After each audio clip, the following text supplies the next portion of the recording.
ভারত জার্মানির একসঙ্গে বিশ্বের উন্নতির নতুন অধ্যায় লিখতে পারে। বিশ্ব অর্থনীতির দুই শক্তিশালী দেশ ভারত ও জার্মানি, এই দুই দেশের দৃঢ় বন্ধনের কারণ কি?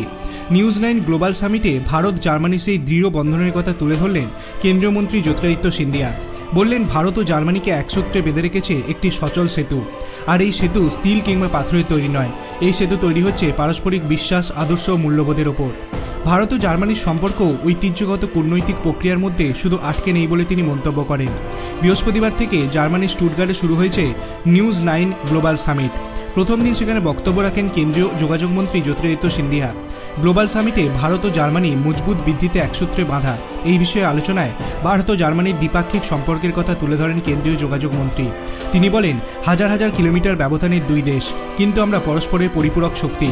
আন্তর্জাতিক মঞ্চে এই দুই দেশ অনন্য শক্তি। গত 10 বছরে ভারতের পরিবর্তনের কথাও তুলে ধরেন জ্যোতিরাদিত্য সিন্ধিয়া। গত 6 দশক আগে থেকে 1 দশক আগে পর্যন্ত যেসব দিক ভারত ছুঁয়ে দেখতে পারেনি, তা এখন সম্ভব হয়েছে বলে তিনি মন্তব্য করেন।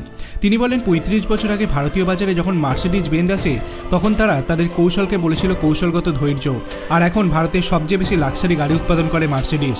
বিশ্বমঞ্চে ভারত ও জার্মানির প্রভাব নিয়ে তিনি বলেন, একসঙ্গে দুই দেশ বিশ্বের উন্নতিতে নতুন অধ্যায় লিখতে পারে, কারণ দুই দেশই বসুধৈব কুটুম্বকম আদর্শ নিয়ে চলে। বৃহস্পতিবার থেকে শুরু হওয়া এই গ্লোবাল সামিট শেষ হবে 23 নভেম্বর। শুক্রবার সম্মেলনে বক্তব্য রাখবেন প্রধানমন্ত্রী নরেন্দ্র মোদী। বিশ্বের আর্থিক বৃদ্ধিতে ভারতের ভূমিকার কথা তুলে ধরবেন প্রধানমন্ত্রী। এই সম্মেলনে ভারত জার্মানি তাদের দ্বিপাক্ষিক সম্পর্ক কিভাবে বিভিন্ন ক্ষেত্রে ব্যবহার করতে পারেন তা নিয়ে আলোচনা করবেন।